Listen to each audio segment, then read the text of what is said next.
listening to Open Mind Industries podcast, The Mind Unleashed.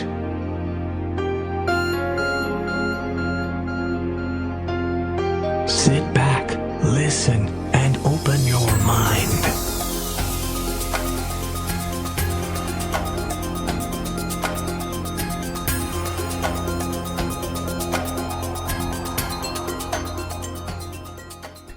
Hi guys, welcome to the Mind Unleashed, episode 12. Before we start this awesome pod, I'd like to give a few shout outs to my supporters.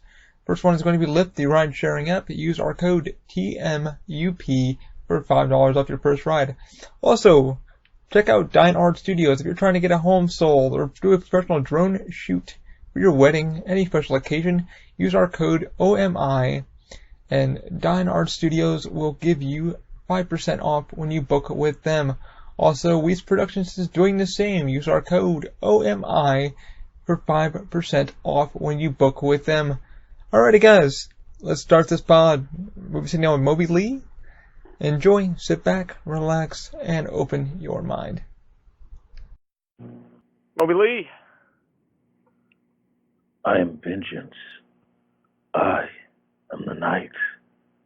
I am Batman. That's a good Kevin Conroy. Kidding. That's superstar Moby Ley. Moby Ley, people. He's here finally. I've been trying to get him on a... we've been trying to do this for a while. I just really didn't know what we were going to talk about. I wanted him to sit down and just shoot the shit. Ready. Yeah.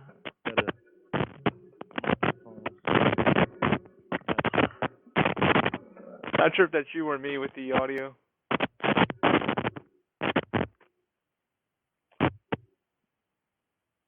I think your mic's giving out a little bit.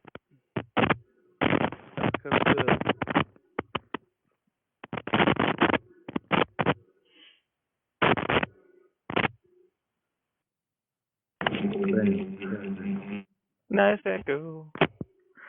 Hey, you guys wanted realism. This is what we get. Okay.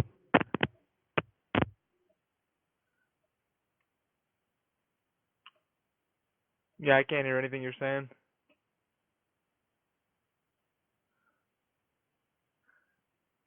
Interesting.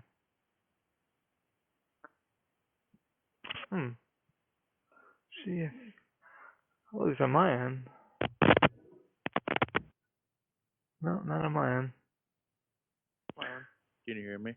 Can hear you now, yeah. Can hear you now, yeah. All right, cool. Yeah, I don't know what it's like. This is like a $50 pair of headphones. Well, that's going to be interesting for the podcast. Well, you guys wanted realism, and Moby, we didn't know how we were going to do this. We didn't know how the audio was going to be. Look, This is actually a new recording software I'm using, so... it's going to be amazing. History in the making. I even rocking my Moby Ley shirt. Now, you guys are getting this another character. When I first met you, I'm really curious. How did the character come up? It's not a character. It's who I am. It's me 24/7. When I go by the international superstar Moby Ley, it comes down to this. They say dress the part of who you want to be. So, right now, although I'm not famous yet, technically, when I am famous, I can say I didn't change at all. I've been like this the whole time. I've been talking in third person. I've been going by the international superstar. Right. It's not something that I can turn off. Like when I go home, I don't go become something else. It's like Moby Ley 24/7. Right. Well, I mean, how did you Moby Ley become? Like, how did you know when this was what you wanted to be? When I was 10 years old, I'm gonna go back even further. I got a funny story. Okay, I can do this. I don't know if you're religious or not, but I'm a Christian. Okay. And before I was a Christian, I used to think that my pastor was God when I was a kid. I found out that wasn't the case. Like, I thought that was just God telling stories about his life. When I found out he wasn't, and it was just like a pastor saying things, I'm like, if that's not God, who is? And I thought he wasn't real because I couldn't physically see him because I couldn't fathom something like that. So I was an atheist for a few months. And then when I was 10 years old, God spoke to me and was just like, hey, I'm real. Go get saved. Now it's like, I so I got saved then, and when that happened, my whole life changed. And at 10 years old, 15 years ago, I started making videos. This before YouTube was a thing. So like, Okay. I had the VCR. I put the visual cord in my PlayStation and the audio cords of a DVD player, and I would film the game with music that I put in there and like do slideshows on a computer or pictures, and I thought I was the man. And everything I'm doing now is stuff I wanted to do since I was a little kid. So like Right. I'm literally trying to live my childhood dream. Nothing at all is different now that I'm trying to do that I haven't been trying to do for the past 15 years. Mhm. I mean, that sounds freaking crazy because you already knew then. You were like, okay, I'm gonna be YouTube before YouTube. I'm gonna try to do something unique before it becomes mainstream and everybody's doing it. How does that feel now? Like when you look at it now, you're like, damn, I was already ahead of the game, or I wish I was ahead of the game. It's kind of frustrating actually because I feel like I should be a lot bigger than I am. but I mean that takes time. I mean that's the same thing with like I say every day I do the podcast and I'm like I always tell people I'm like I have a friend that does his own stream. He does it because he wants to do it. Whatever comes from it makes him happy. It makes him motivated to get out of bed in the morning. Isn't that something that you have to look forward to? Well, when it comes to motivation, I feel like I'm my own biggest motivation. Whenever I am like down in the dumps or like take a break from what I'm doing, I just watch some of my old content and be like, "Wow, yo, I'm a beast. Yo, I Yeah. killed this. Yo, this video is amazing. I gotta Yeah, some keep." of your videos, man, I get cracking up even when I'm having a bad day. I'll be doing a project here and just like, what the hell is this about? And I just Exactly. lose my mind. I'm like, how in the hell did he come up with this? 'Cause I'm doing it for so long, and Yeah. what's kind of frustrating is like I've worked with people who have millions of subscribers, like multiple people, people who've been on TV, people who've been in movies. So like when I work with people like that and I'm at where I'm at, it gets frustrating, but at the same time, I feel when I do make it, I'm be up there like The Rock and stuff like that, you know? Yeah. So it's all about the journey getting there. I know I'm gonna get there. I just don't know how long it's gonna take. I mean, things to say about that is, you got to stay positive. I mean, it's people that make it there. It's hard. Like Pitbull said, the one thing it's easy to make it. It's hard to maintain it. You'll get the subscribers when you get the subscribers. You'll get. It's to be grateful for what you have now. You have a good following. You have the right people. You know, Yeah. and it's kind of like I don't see why some people are like, I want to be famous. And when they finally get to the plateau, they're like, wow, I got here. Now what else do I achieve? You know. And the people that do have a lot of subscribers, it's minor for them. I mean, sometimes they're like, oh, I'm too famous or I'm too this. I think honestly, seeing a lot of your videos, I think you're on the right path. It's coming.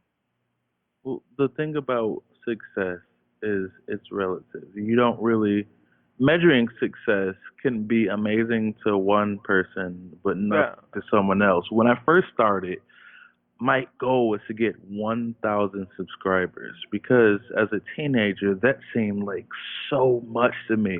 Like, I need to get 1,000 subscribers. Like this, like that seemed like a goal that was almost impossible to reach. And then when I reach 1,000 and 2,000, 3,000, 4,000, 5,000, it's like, oh, okay. Now I see 5,000 isn't a lot. So now you got to go to the next goal and the next goal. And I feel like people who make it big like that and don't know what to do is because they aren't when they make it they don't know where to get versus another personality trait would be like, all right, I made it here, how can I improve what I'm doing now, how can I be even bigger, how much extra work can I do. Exactly, and I think that's one thing. Like I see that you do every week. It's like, okay, today I'm putting out a new cast, or I have a new script that I want to put out, and it's like you already kind of know your agenda for the year or the month. So you already like, hey, I have a script in the works. Like, how do you come up with the projects? Hey, look, just like people write stories, do journal entries and stuff like that, I like to bring my imagination to life. And I just like to create things, something that I enjoy. Like the next few projects I'm working on, I'm doing some parodies of some Marvel shows: Luke Cage, Jessica Jones, Iron Fist, Daredevil, and I really like those shows. So I want to create my own version, just like creating my own version of The Walking Dead. Like when you watch it, I feel like everyone when they watch shows, they like imagine different things, different scenarios of the characters being there. And I do the same thing. You can find motivation from literally anything. Like the video I did where I did a video like when you're watching porn and come across a banger. Like there was literally a video of me watching that, saying a song on it, and be like, oh snap, this goes hard. That one was a little weird, like my best one yet. I'm like on Facebook and I'm like, okay, how do I perceive this? How do I? It's like just click, watch, let him have this one, Exactly. and I was like, wow. Because it's not some, it's just imagination. When you daydream and imagine things and it makes you laugh, it's gonna make other people laugh. You can't. I don't put things out that I think people are gonna like. I put things out that entertain me, that come up in my head, and I make it so good that they have to like it. Yeah, I think that's like the thing. I listen to a lot of Kevin Smith, and he says that a lot. He says, I make a lot of these movies for myself to make me happy, and if you like them, you like them, you know? And he's like, I'll get the following. I mean, it's pretty funny that that's the same criteria you're going with. It's like, I do them for me to get them out of my head, so I have something to look back when. Like, they're entertaining for you. Yeah. I mean, I found that pretty freaking intriguing. It's like, okay, I find, because like when you did the Walking Dead one, and you were like, that was a big thing. We were talking about like, I'm gonna put the Walking Dead out, and I kind of, when I saw it, I was like, I gave you some, technical stuff. I'm like, hey, why don't you use a reflector here or this? Like, I never thought about using that. When somebody gives you kind of advice, like, how do you take it, to like improve your filming or what have you? I love it. Oh, one thing. Well, I was back when I was in high school. I was in theater for 4 years, and I wasn't really one of the main actors. I was an extra a lot. I was good enough. Same. Yeah, same. I was behind the scenes. Yeah, I was good enough to get guaranteed a spot no matter what. But like my body type, I didn't get cast in the main roles. But and what upset me, like I was. Let's be honest, you're gorgeous. I agree. I wasn't as cute. But I was good enough to like nail my small parts, so I never needed any critique. But I feel like it hindered my growth as an actor because when you're telling this person work on this, this, and that, and this person work on this, this, and that, and don't tell me anything. Exactly. I don't know why, like theater groups, if any of you guys have taken them, they don't really say much. They always, you find the tier A and tier B, and we're like tier C. They're like, y'all are never gonna just stay on the side, and you're like, listen, we have more creativity than most of these guys here. Yeah. So when it comes to stuff like that, the more brains, the better. I know I'm good enough to where, like, I can do some professional stuff. Like, I filmed projects that's been on TV, not on my own, like me being a cameraman, and I know I'm good enough. But at the same time, I know a lot of other people do things differently. So it's always great to have critiquing and advice. Even when I do videos, I can be completely done, and I'll still show my friends, hey, what do you think about this? Or what do you think about this? What do you think about this? To get their opinion on. Exactly. I think that's what keeps you kind of motivated. It's like, all right, I could have gone better. Like, I think Trey Parker said the same thing the other day on Nerdist, and they're like, he's a writer and stuff, and he just got done doing Despicable Me. He's like, yeah, my biggest problem is, like, when I was done doing the audio, they were like, okay, you can go home. He's like, I can go to the park. He's like, man, when I do South Park, I have to, like, go back in and re-record or rewrite something. And he's like, oh, everybody always critiques it, but it's the best thing to be critiqued because it helps you. Yeah. That's the hard part of, like, directing, acting, starting, editing all on my own because I don't have people there to be like, hey, let's try this shot, or hey, try this out, because I'm by myself doing it. Yeah, but I think that kind of gives you a sense of freedom, though, to feel like, okay, this is my storyboard, this is what I want to start writing and stuff like that. I mean, if you had somebody there kind of like always up your butt going, hey, Moby, I don't like this shit or I don't like that, you think it's going to be kind of frustrating? Because I know for sometimes it's me for it's frustrating because I have a vision, straight ahead.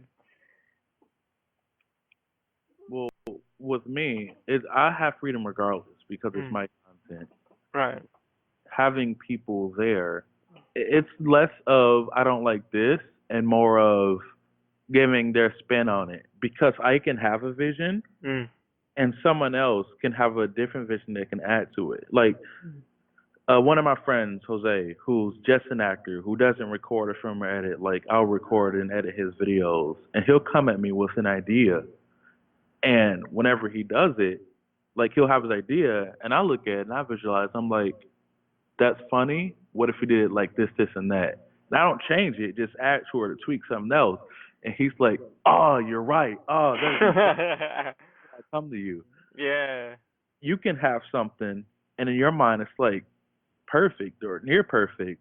And then since everyone has different minds and different thoughts, you're like, what if instead of this one thing, you made it this way? And it's like, yo, that's right. Like that would be Exactly. so like working together with people, keeping an open mind Mm-hmm. is a lot better than just doing it yourself. Unless you're like super focused, you only want it a certain way. You don't want any changes. Has there been any projects like that for you? Like you like had an idea, but it was like everybody was like you put it to the editing board, played it for a few friends, and were like, yeah, just not hitting. Not to sound cocky or anything, but this actually never happened to me before. Really? Um, That's pretty good. when I do my stuff, even before I show people, Mm. like I'm a perfectionist when it comes to things, and I can have a video done. I was just talking to somebody about this. I can have it done for hours, sometimes days, and I still won't render it because I myself will be like, there's something missing on this. And until I'm ready to render it myself, then I'll be like, hey, what do you think about this? What do you think about that? I don't show it to people until I feel like it's good enough to be shown to people. Right. So it's like in the very beginner stages. At that point, I'm not trying to see what people think because I'm not done with it myself. Yeah. So when it's a complete project, that's when I'm, asking for advice and stuff. Not even advice, but just opinions. And I'll play it and just small critiques, stuff like that. see reactions, see their genuine reactions. Like if they watch the whole thing and they don't laugh once, whether they say it's good or not, I'm like, all right, they didn't give like there was no genuine laughter or like shock or awe. So Mm. let's change this up or change that up. Do you think like you've made a video so well and you're just like, okay, well, like you just said, you're trying to get the followers, stuff like that. When you put a video out there and it gets like per hour, because nowadays you see videos that like goes effing fucking viral, and like shit, man, my video only got like 63 views within the hour. What the fuck did I do wrong? Does that like critique you to do something else or re-edit or what? It's absolutely horrible. But something I've learned is it's not about the content that you make. Mm-hmm. You can put something out that's absolutely amazing that just won't take off yet. There's plenty of people who are Myself included. people who are consistent with what they do and get no love at all, but that's because the right people haven't seen it. Like a lot of things that go viral aren't production value things. Not at all. They're cell phone shot. They're not even done properly. But you can't get discouraged for stuff like that. Like I No. did a series called Gimmick Infringement where I played different professional wrestling in each episode. And I had actual famous wrestlers in the Hall of Fame. They're on Raw. The general manager, Raw, Kurt Angle, was in one of the episodes and in the trailer. And that I was struggling to get 100 views on those episodes. And it was like real high quality stuff. But that was because at the time when I released it, YouTube had a bunch of problems with the subscription stuff and like a lot of stuff was messed up, and I was real discouraged because I not only put hundreds of dollars into it, I feel like it was some of my best work, and I got celebrities in it. Yeah. Because you've got Gene Oakland and a few other guys give you a shout out on their on their pages. Kurt Angle, Mojo Rawley, Josh Matthews, Matt Hardy, bunch of different wrestlers, and like that still today that deserves a lot more views than it got, but it was about timing when it came out because of how YouTube was. But I still believe that thing is gonna get a shine. I mean, it's like when we say it now, it might. Cause, the funny thing is, like, people are like, "Why do you record your podcast? Why do we do video?" I'm like, well, because you don't know how it's gonna be received. Some people don't like listening to audio. Some people don't like listening to video. I said, it's there. They'll find it when they find it. When somebody needs the outlet. It's like your videos, and you've been putting them on through Facebook and then through YouTube because you're trying to maximize your full audience. And I feel like Facebook is kind of weird for that, guys, because Facebook freaking okay, it allows you to post your link, and then you have to have Facebook gets credit, and then your YouTube channel, you obviously trying to get paid, so you're just like, oh crap. And do you feel like that's kind of hard? It's like you have to like kind of source yourself out to many different other hubs just to get views. Um, I definitely get the most views on Facebook as of right now. The only thing that sucks is I am partnered with Full Screen on YouTube, and I can only get paid through YouTube. So Yeah, and that's a pain in the ass. yeah, so I'll have a video, like one of the Thanksgiving video that got 6,000 views on Facebook, but only 300 on YouTube. And it's like, wow, it would have been great if this 6,000 was on YouTube. But Yeah, exactly. I do that in Instagram too. But for the different platforms, it's different audiences. So you have to create it as such. Like on Instagram, I do motivational workout videos. I do comedy stuff, just like short things, like minute-long things. Whether Facebook, it might be longer. Like if I put a video on YouTube, it'll be high production. It'll be different scenes, different Oh, characters. absolutely. Yeah, 1080p quality. Yeah, cut well. If I would transition that to Facebook, I take a minute of that. Like I take a portion of that video, then put it on Facebook. Because Facebook, they don't want to watch a longer video. No. They're scrolling through their phone. Sometimes they're like taking a crap, just scrolling through Facebook.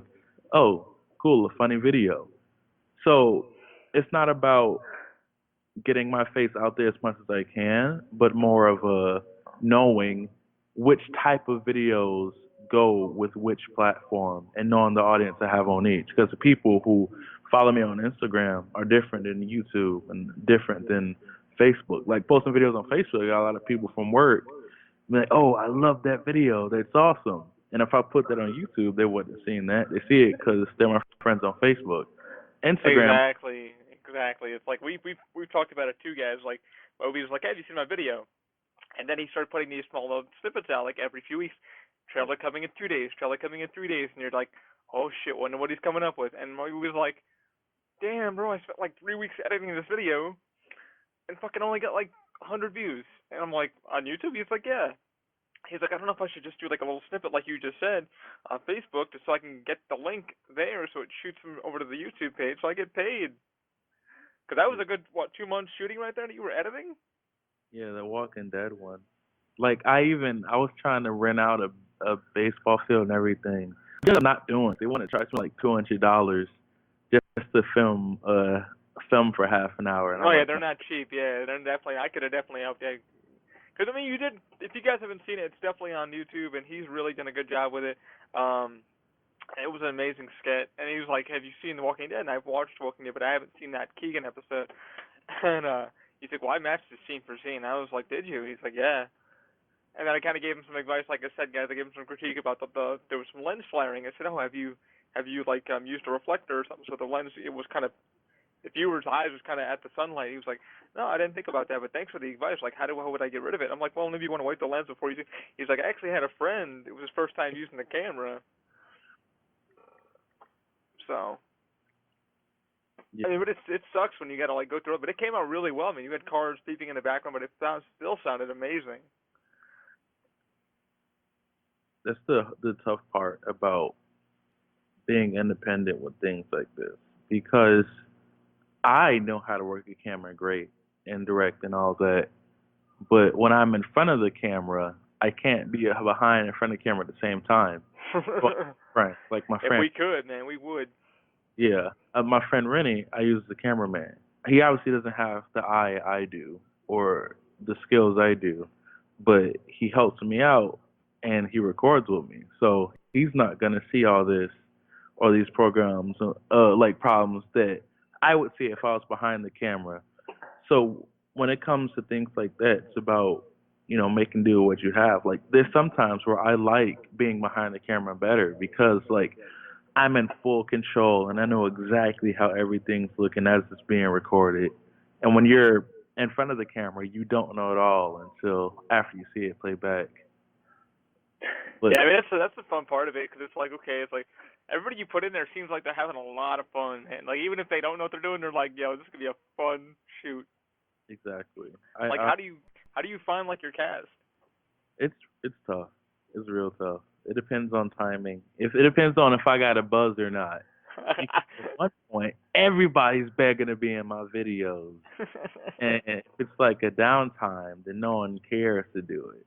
So like, I'm I'm starting to get my fan base back, so I have more people who want to be in it. But Yeah. people want to be in it if it seems like it's big.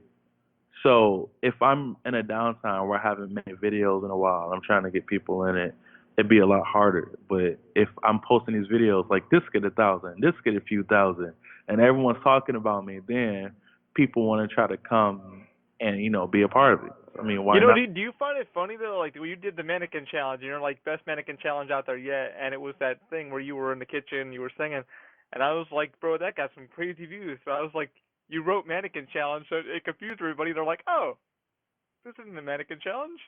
I was like, smart move, Moby. Yeah. And Even with that, though, it's just I'm bad at keeping up with trends because the way I make things, I like to just create things from my mind instead of whatever's popular.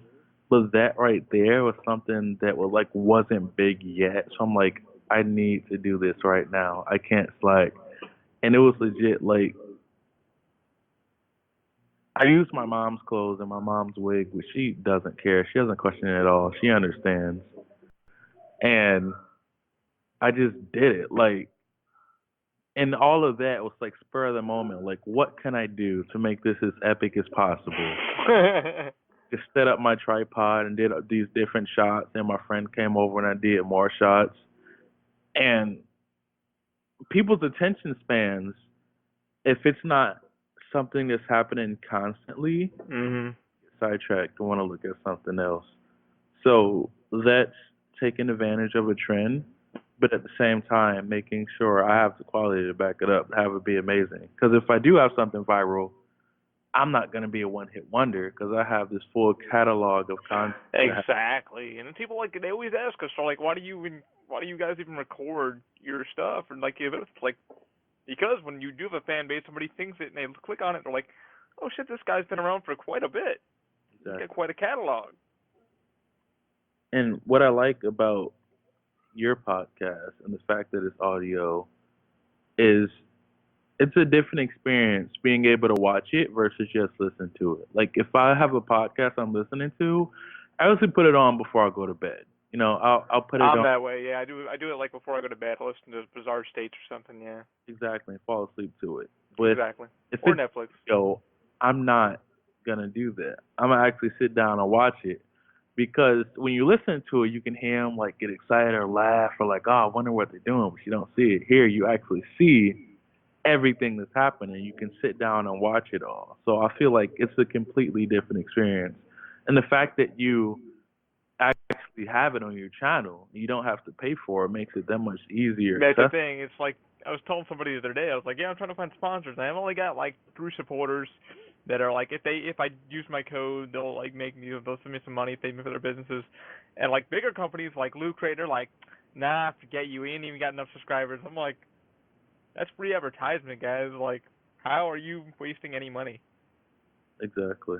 But they don't understand that, so what have you. But yeah, you're right, because the attention span for people is like, okay, I can listen to something and then kind of get my mind into it. But being able to see you or I, your expression on your face, audio issues with the microphone doing that, what have you. People are like, what the fuck is causing that issue? And then they can see it and they're like, oh, I got it. I've been there before. Exactly. It's crazy because you sit there and like it's like you want to go, you kind of want to be on the cutting edge. I mean, like, how do you feel like when you first started shooting? Like now being on the cutting edge of YouTube, it's like keeping up with it. Okay, I've done this, I've done that. My editing is now cut down to this. Do you have like a time frame now of like how long your videos should be before somebody plateaus out of it, or? It all depends on what type of video it is. Normally, I try to make my videos under 5 minutes. That seems about right. But if I'm doing like a short film or something, I don't mind having it long. If I'm doing an interview, I don't mind having those long. Just try to keep it under 10 minutes. But it depends on what type of video, but usually under 5 minutes. I try not to have it too long. And I know some people can't. Some people have videos that are like half hour long, and people Yeah, say, it depends if they can get they got like a story and a script, and you're like, okay, I got this. I can hold your attention span that long. or some people don't. They just talk like Smosh. They'll just like play a game like Cards Against Humanity or something like that, and they'll sit down and play and have fun, like no acting necessary. But they have such a loyal fan base that they feel like they're hanging out with them. Same with vloggers. They just like record the day with their friends and just hanging Pretty out. much. And you come back and you watch it every single day because you feel like you're a part of their friend group now. You're a part of their family because you get to watch them all the time. And I'm not there yet, so I'm not going to be doing what they. See, I wouldn't say that. I mean, I think Moby Ley in general you have your own following. I mean, you've got probably obviously more followings than we do, and that's no problem. I think with you, it's like you have a certain clientele. You already know where you want to be. You know what videos you want to shoot, and you're like kind of already in that zone of like, you know what, screw it. If it doesn't hit, it doesn't hit. I'm gonna keep doing it because I love it. You know. Yeah. And you've already had that mindset. It's like if it hits, it hits. I'm not gonna cry. I'm not gonna. I'm gonna go on to this next script that I had built. You know, like you just said previously, it's like you can't have your cake and eat it too. Some people it's their attention span. Some people like this certain side of it because they're just trying to get out of their own mindset. You have your own mindset of like, hey, I really want to tell a story. I really want to make people giggle because I feel that I'm a comedian. I have a story to tell. You know. Comedy translates the best. We always got like superiors whenever we did comedy and theater. When we did the serious stuff, I mean, it was still received really well, but not as good as the comedies. So that's just a mental note that I made myself. Like people like to laugh.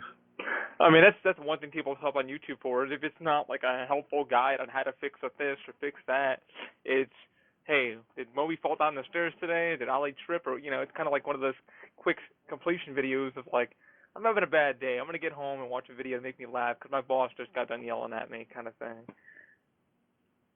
I never have to go through that. None of my bosses would ever yell at me. No, I got to say our bosses are pretty fun. It's like, but I'm saying when people are like at work and it's like your videos are so to the point of like, hey, there's going to be a series. You've done quite a few series. Like, how's that been going for you? Well, it depends on what series it is. Undone Love Story is my most successful series. Okay. With like around 400 to 500 views per episode, averaging. Some even higher than that. One is almost at 1,000. That's and not bad at all. Yeah, romantic comedy series, and I had beautiful women in the episode. Hey. Like you're following my story, you want to see who I end up with in it, and that was great. Was the gimmick infringement, which I feel is a better story. It's geared just towards wrestling fans. So if you're not a wrestling fan, you might not be into it. But I still I'm proud of what I did. And the Walking Dead series, so I'm a huge Walking Dead fan. That was more for me than anything, whether it got views or not, because I love the characters. I love Rick. I love Negan. Like that's my favorite show on TV. And just being able to create my own version of it and have a recurring cast to do it, it's really fun and it's really nice to do. And I want to say one more thing. Wait, I had a thing to say, but I'm not sure if I remember it. It was in the top of my head, and I was thinking about it, but when I was about to say it just now, it ran off, and I'm a little upset that it did me like that. It's trying to make me look dumb, but I'm not going to. I'm going to remember it. You got this. You got this. All right. Come on. I Take it back. was going to say, it was like 2 subjects ago we were talking about it. I was going to say something, but I forgot. Oh, well, it'll come back to me. Hopefully it does, man, because I remember when you were talking to me about like your series and stuff. You're like, I was like, I can do all these series, but I can find a girl no girl would ever come up to me if I was like this guy or that guy. When you design a character for your series, like how do you go throughout that? Well, with Undone Love Story,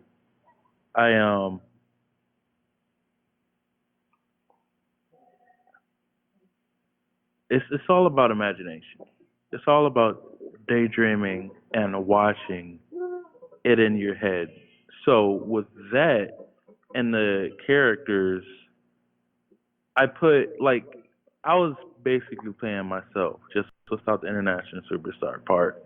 Right. And I thought the two best friends I had, I'd have to have a dynamic. One who's like crazy about sex, one who's superly romantic. And I feel like that would be funny. You know, you play it in your head. Before I even write scripts, I would just daydream over and over, just like come up with all these different scenarios and daydream and daydream and daydream to the point where it's like, all right, this is how I want it. Then I start writing about it. And I remember what I was going to say earlier now. Oh. So, when it comes to being the international superstar Moby Ley, I have a YouTube following and I have a following in person. For instance, I work at the company Universal Studios, Orlando, Florida, one of the best theme parks in the world. And a lot of people in Universal know who I am from all around the whole area. There's a lot of people who know me, a lot of people who address me as the international superstar. I'm talking about leads, supervisors, everybody. But not all those people know about my videos. So that's why I'm focusing on building my brand more than my YouTube channel. Because everyone's going to see my YouTube channel. But if all these people more and more and more and more know who I am as a person, it'd be easier to get other stuff off the ground. Just Right. like you and, you know, the open mind. Instead of, like, you're not promoting just a podcast or just a YouTube channel. Like, you have a full company that you have. Mhm. And whether it be, you know, how-tos or 3D printing or podcast or anything, that's all under the open mind name. Brand, yeah. That's really It's a lot of freaking work. but it's gonna be worth it because Oh yeah. it's under this big umbrella instead of, you know, all these podcasts that you're trying to like get out places. It's no, this is open mind, Yeah. and I feel like building that right there will be so much more successful because you have everything under here. Just like I'd have everything under the brand of the international superstar. Star Moby Ley. I mean, how do you think that, you know, when somebody says who's Moby Ley, like I just said in the beginning, you know, it's like you know who Moby Ley is. It's who you are, indefinitely. And you know, it's like you're saying, it's like, okay, I want to be international superstar, so it's under the brand of my YouTube page, my Facebook page. This is who I truly am when you see me in public. You know, Yeah. I mean, how do you feel like that's gonna creating it and designing it and getting it kind of critiqued? I mean, well, it's not something that I feel was created. It's always who I am. Mm. As many people don't know, Moby isn't my real name, but it is my name. When you're born, you're not given a chance to choose your name because you're a baby. You don't know English or whatever language you speak. Mm. And when I was 12 years old, well, my actual name is Maurice, but don't tell anybody. All right, this is just a secret between the people watching this. Um, but that's I never went by that. Even when I was a little kid back in elementary school, they'd always call me Mo, and that's something that's like my mom would call me, and that's it. And I never felt like that was really me. You know, that's not who I am. Just like this is gonna be like a big comparison, but like when transgender people talking about how they're born in one body, but that's not them. Mhm. They're really this person. Mhm. I felt the same way with like that name. So Yeah, like you're. exactly. So like Moby P isn't like a creation that I decided to make. It's someone I've always been, but I didn't know what to call it until I was 12. Mm. But it is just a condensed portion of my name. Like if you were to look at my ID, you could still get Moby Lee from the name that's there. Pretty much. I mean, you pretty much well thought of it. This is like, okay, this is who I truly am. This is the name that I know I am. That's crazy.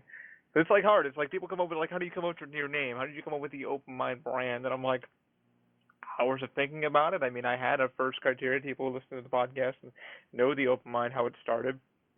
We wanted to call it Handicraft, but we couldn't because of a gentleman that already had the domain name. So I was like, called him up and I said, hey, I want your domain name. No, you can't have that. Why not? Well, because I work with mentally challenged people. I'm like, how does that make any sense of what you're doing? You know, but I know what you're talking about. It's like really finding out who you truly are. You know. Yeah.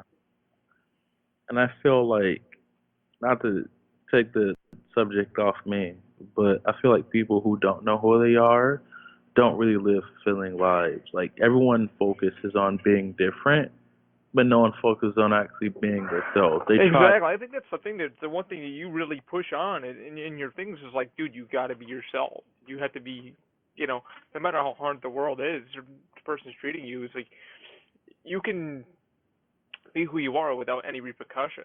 But I think it's hard because people like to bully people and look at somebody else's being and go, well, and then like you see the comments on the bottom, you're like, dude, why would you do that? It's like, because I feel good about myself. I don't care what you say.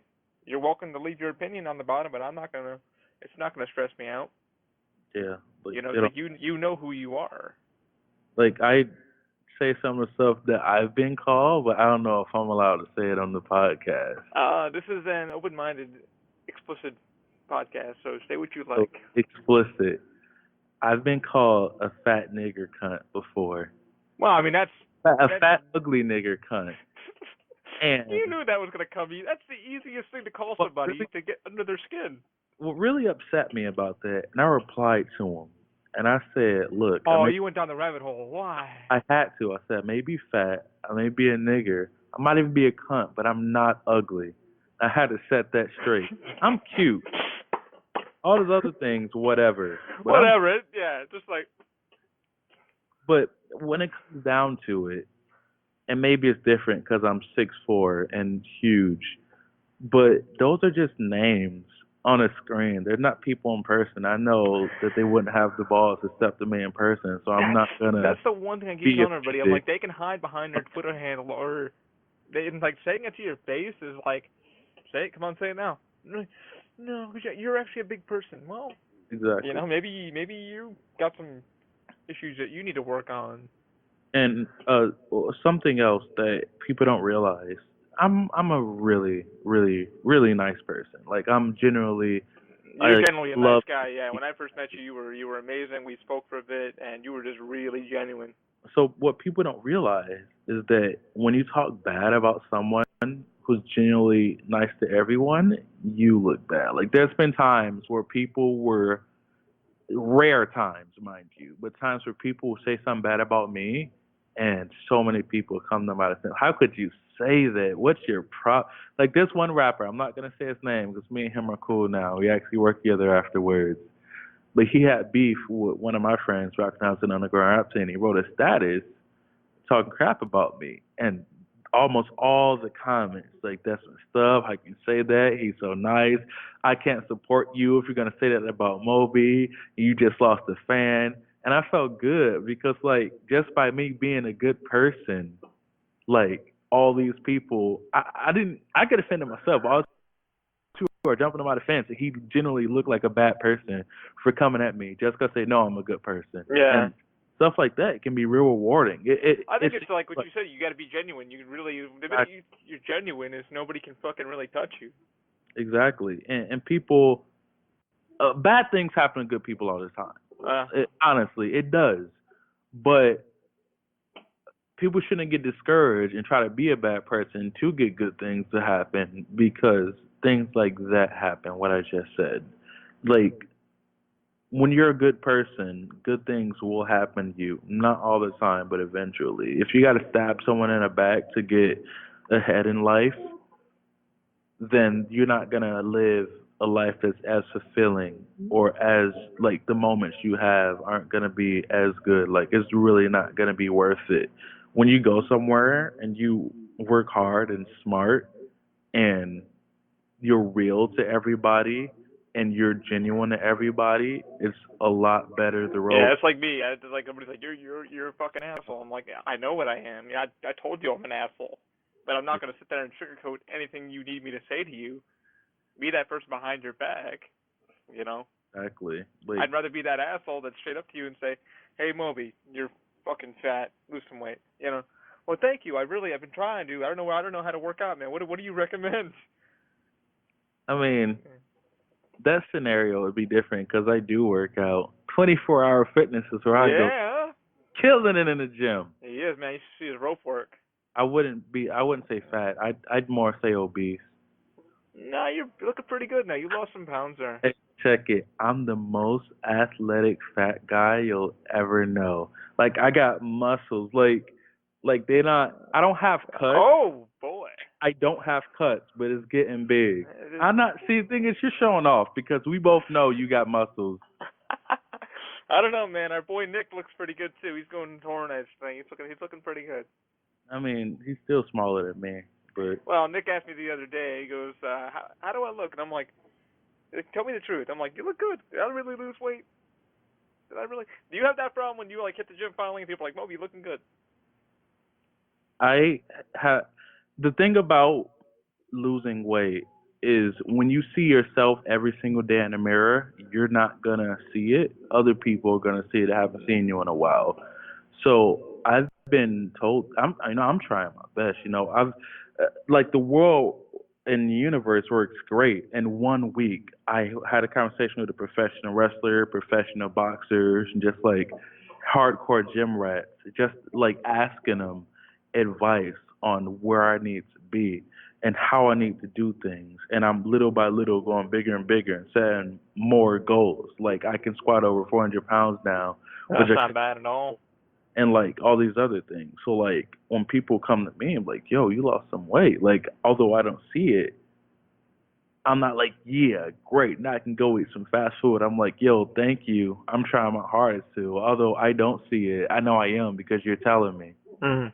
And that in itself is rewarding. But it also has the mindset of it's not good enough until I get to my goal. So I'm glad that I'm doing it, but I still got a lot of work to do. I say always keep at it, man. Always keep motivated, because that's the one thing somebody's like, well, how do you keep motivated to work out weekly or whatever? I've been out of the gym for about 2 months now. Everybody's like, damn, you still look good. I'm like, it's to walk to work, it's to walk back, it's to walk at work. I said, that's just consistent. Just keeping your consistency, keeping your calories down. That and you have those, I don't know what they're called because there's two of them. Okay, so what Moby's describing, guys, he's calling the forearm crutches. Now, to be fair to one of our Canadian people at work, they're called Canadian crutches also, but I use forearm crutches, and they are badass. And I'm gonna be doing a new paint job on them soon. They're gonna be Batman and Joker. That's amazing. But using that, like, that's an arm workout right there. Like, and you're walking at least a mile going back and forth. I think the walk from my apartment now, guys, to the to gate 2, which is where we have to go in at work, is about a mile 50. By the time I hit like my watch clips, it said I did like a 30-minute workout. I was like, damn, I did not know I did that. Exactly. I mean, I don't know what it would be for you, because sometimes you do running around the park also, so you probably burn a little more calories than I do. Well, I try to go hard in the gym. 24-hour fitness I love doing it like 3 in the morning when no one's on the machines at all. It's beautiful. It's a beautiful thing. I hate like waiting for people to be done. That's my thing. I love working out at the gym, but like Moby just said, it's like you have to sit there and wait for a machine, because you're like, okay, I have a set plan today. Today's leg day. Today's arm day. I'm going to do 4 reps here, hop over to this machine, do this, and then finish up within the hour. And you got somebody just waiting on you or waiting on them. It's like nobody's in there. No one's farting. You're not waiting. It's like, thank you, Jesus. Yeah, it's something I want to quote Bo Burnham on 2 things. One of the things he said, I don't go to the gym because I'm self-conscious about my body. And I'm self-conscious about my body because I don't go to the gym. Oh, my Lord. And like, that's double true. Negative right there? Exactly. Because of how their body looks, they're too embarrassed to actually dude, that out. ain't me, bro. I'll hop right in there. And they like if they worked out, they wouldn't have a body like that. So like if you're defeating yourself if you don't want to go there because like buff guys are working out or slim girls are working out and you feel self-conscious so you don't do it. By not doing it, you're not going to get to the point where you need to be. And one more thing he said that really affects my life a lot and it really bothers me is I can't fit my hand inside of a Pringles can, and it's tragic. I try to get in there, but I can only go about 4 inches before I get there, and by then crumbs have accumulated. So if I try to pull it in, it splashes all over my shirt. I mean, let's be honest about the Pringles can. Worst design ever. Yeah, like I mean, you got to literally pour it out and lay it on a napkin if you want your Pringles, but I feel for him. Hold on, phone call. Yo, can't talk right now. Doing a podcast with Open Mind Industries, making history. It's the next big thing. I'll hit you back later. The next big thing. Love it. Y'all wanted realism. Listen, I'm going to tell y'all this right now, real quick. This right here is history in the making. This is the second ever podcast that's been done with the international superstar, Moby Ley. That is true. He's the second one. He was like, he got so excited. This right here, before Open Mind, is a huge company that's known globally. And Moby Ley is a household name known around the world. You guys can go back to this interview right here. And just like wow, like this is where they were. This is what they were talking about before all this stuff happens. Wow. And you're going to see through our example that no matter where you are in life or no matter how hard you're going, success will pay off. And you have my word. You can look back at this when I'm in movies and when he's doing this thing with his company and having a bunch of people work under them, that this is where we started from. Exactly. It's all big stepping stones for everybody. You got to keep working your ass off to get what you want. What the hell did I want to ask you? Oh, shit! I lost track of what I was going to even ask. It's a good question. It happened to me too. It's gonna damn. come back to you. Oh, yeah. So freaking anyway. I mean, like when you did the second podcast, he got really interested in doing it. He was like, "We doing it? We doing it? We doing it?" I said, "Yeah, let's do it." How do you feel like when you finally, when you're doing a podcast or when you're finally interviewing, like, you're already telling me we're like just shooting a shit about this. When somebody gives you like a list of questions, you're like, do you do better like listening to that, or you like just go with the flow? Well, the other podcast I did was literally just talking also. When it comes to that, it's just about being prepared and knowing what you're getting yourself into. I'm great with improv and just talking from the top of my head or whatever. But Batman, as you see in the beginning of this, is a huge influence of mine. Kevin Conroy, one of my favorites. Yeah, Batman's always prepared for everything. He has a contingency for everything. Like whenever he goes into stuff, he knows all possible outcomes. So, since I've never been in your podcast before, I want to know what to expect. What should we do? What kind of stuff we're going to do? When we're going to start? So I'm mentally prepared to give you the absolute best podcast I can. Because the last thing I want is to, be caught off guard and not give you the absolute best experience. And in my opinion, being who I am as the international superstar, if this isn't your best podcast, then I'm doing a disservice to you. It will come how it comes. People will watch, some people won't. Like, I think the best thing that I learned from listening to a lot of podcasts, Chris Hardwick said it the best. Chris Hardwick does Nerdist. He runs Nerdist Industries and at Midnight and all those kind of damn shows. He runs that comedy network. But he said, you know what? He said, don't worry about people not listening to your podcast, because some people don't understand the person you're talking to. They won't get it. They'll tune into the next one. They'll find it later on. Just keep doing what you're doing, and you're going to be fine. The one question I do want to ask you is, when people meet you, the perception, like the real Moby, so you come from podcasts or your videos, and then someone meets you at a con or out in public, and they're like, Moby, and you're like, hi. How do you think that translates? Like, do you think that they are you putting up a shield for them not to see the real you, or what? How do you perceive that?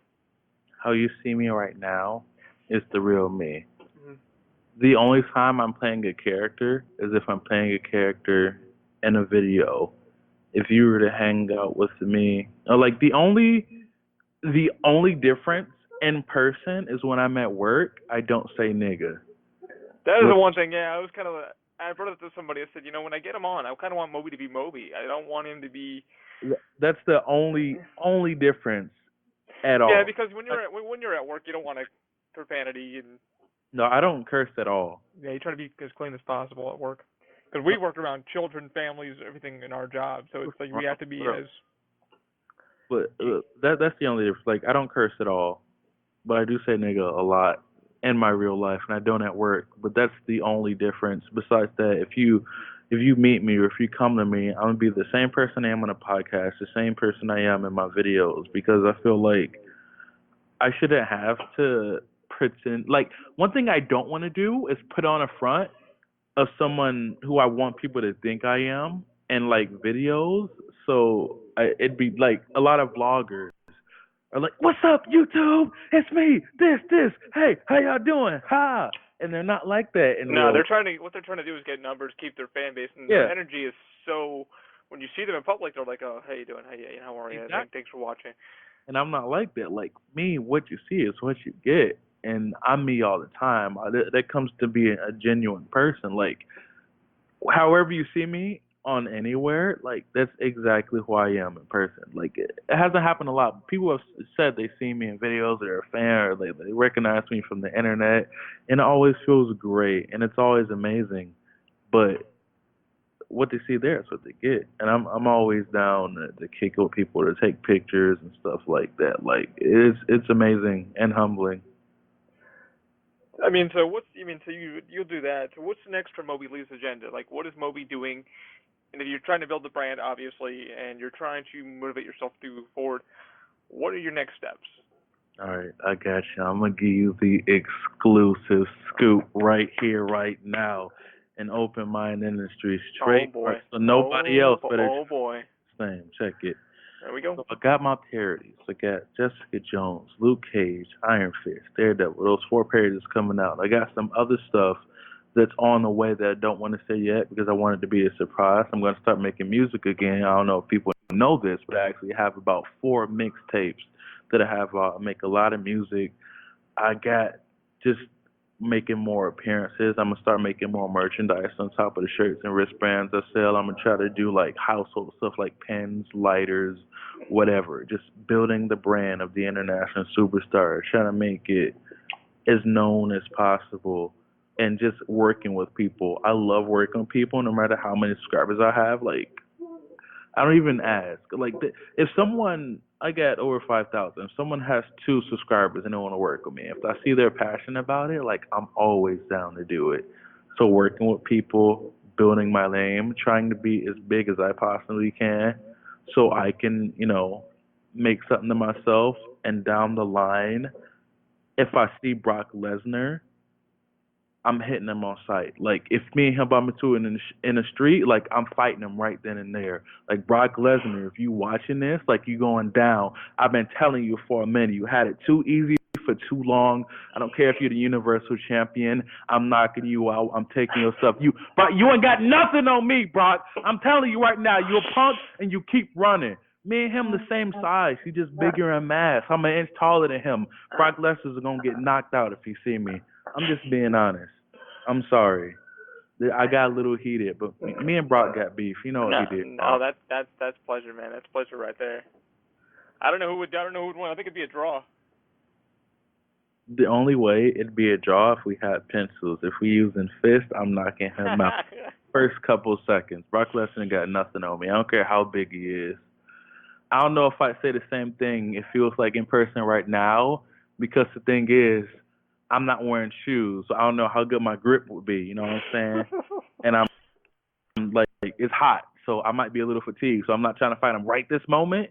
But best believe, if we bump into each other, it's going down.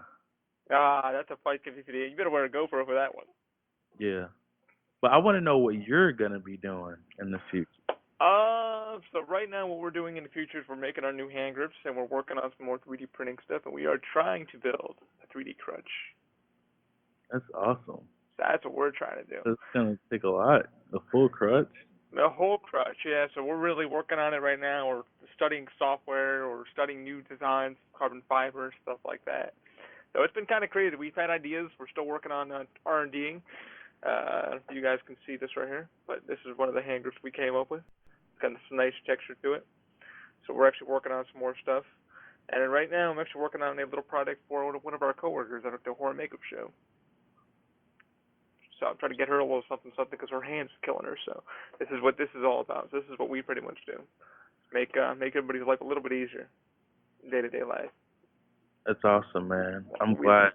And I want to personally thank you for letting me be on your podcast. It's amazing. I'm going to say one last thing. Go for it. Before I go. There is a wrestler. I'm not going to say her name because I don't know if it's public knowledge yet. But there's a wrestler who's wrestled in WWE and around the world. Like, she's famous. But she's not like full-time WWE, so she's not rich, but she is famous. She's been on TV a lot. So probably TNA and Indies and stuff like that. Yeah. And I found out that she works at Universal Studios with me. So like when I found out, I'm like, wow, she's literally on TV right now, and me and her both work at Universal Studios. Like that made me feel so good about myself. You gotta start somewhere, brother. Exactly. Like it motivated me because it's like she's on TV and she's still here. So like even though I'm here, like I can't be like, like I'm working here instead of doing that. You know what I'm saying? Like I got a lot of friends that are in the makeup industry that worked on movies and they have to pay the bills somehow. Exactly. So like no matter what, no matter where you are, just because like you're working a day job instead of like your dream career, you can't let that stop you. Because literally anything can happen. I know a few other wrestlers. I'll name drop this one. Lindsay Dorado, Rich Swann, they're in the cruiserweight division in WWE, and I hung out with them before they got signed. They're doing a cruiserweight classic, and like we chilling, we kicking it. You know, I didn't know them too well. They're just on the independents, and like 2 months later, they're in WWE. They're on Raw and SmackDown. They're at pay-per-views. You know, and I'm like, yo, that's crazy. Like, I was just kicking it with them like a month ago. So things can happen anytime. Opportunities can happen anytime. Like, you can be somewhere doing one thing, and a week later, like at any moment, you can have the success that you're reaching for. So don't give up. Don't stop. If you really enjoy doing something, if it's really your passion, you can get your break at any time. Don't give up right before it happens. Agreed. Same to you, man. You've been working your ass off. I've been working my ass off. We've been doing it for 3 years, and still, they're like, oh, what have you been working on? And I show them, and they're like, oh, shit, you really been, I was like, we're an R&D company. It doesn't mean, what's R&D mean? I'm like, research and development. So it's taking something and turning it into something. Yeah. Same as you. You're taking something, turning it into something, and then putting it out. Exactly. And that's the one thing I always tell people. I'm like, and you just said it, you got to keep working. It doesn't matter where you start from, how you do it. You got to have that drive to get your ass out of bed every morning. I mean, like, damn, I want to do this. I want to do this. I mean, that's one thing. I mean, you probably keep a notebook next to you at night. It's like, okay, I'm going to do this morning. Got the script written for this. It's just called keeping motivated, pretty much. Yeah, nonstop. Can't stop, won't stop. Bad boy for life. Bad boys. Moby Ley, if you would do me the pleasure, we're going to sign off here. Could you tell the people to keep an open mind? All right, I'm going to make sure my outro on YouTube. All right, guys, make sure you thumbs up this video, hit that subscribe button, and until next time, peace. Also, make sure and listen to me right here. I'm saying it real quick. I'm going to get a little bit close, not too close, a little bit, just a little bit close, not too close. I don't want to make you uncomfortable, just a little bit closer. Listen to me right here, right now. See what you got to do. You right there, you just watching me. I'm looking at you. I'm looking at you. You got to keep an open mind. And always keep an open mind. Ladies and gentlemen, Moby Ley, thanks for dropping in. We will talk to you soon. And always, guys, remember to check out his YouTube channel, our YouTube channel, openmindindustries.com. Moby Ley's links will be under our video description, our podcast. Always, guys, keep an open mind. Moby, pleasure talking to you, sir. Have a great afternoon. Thank you.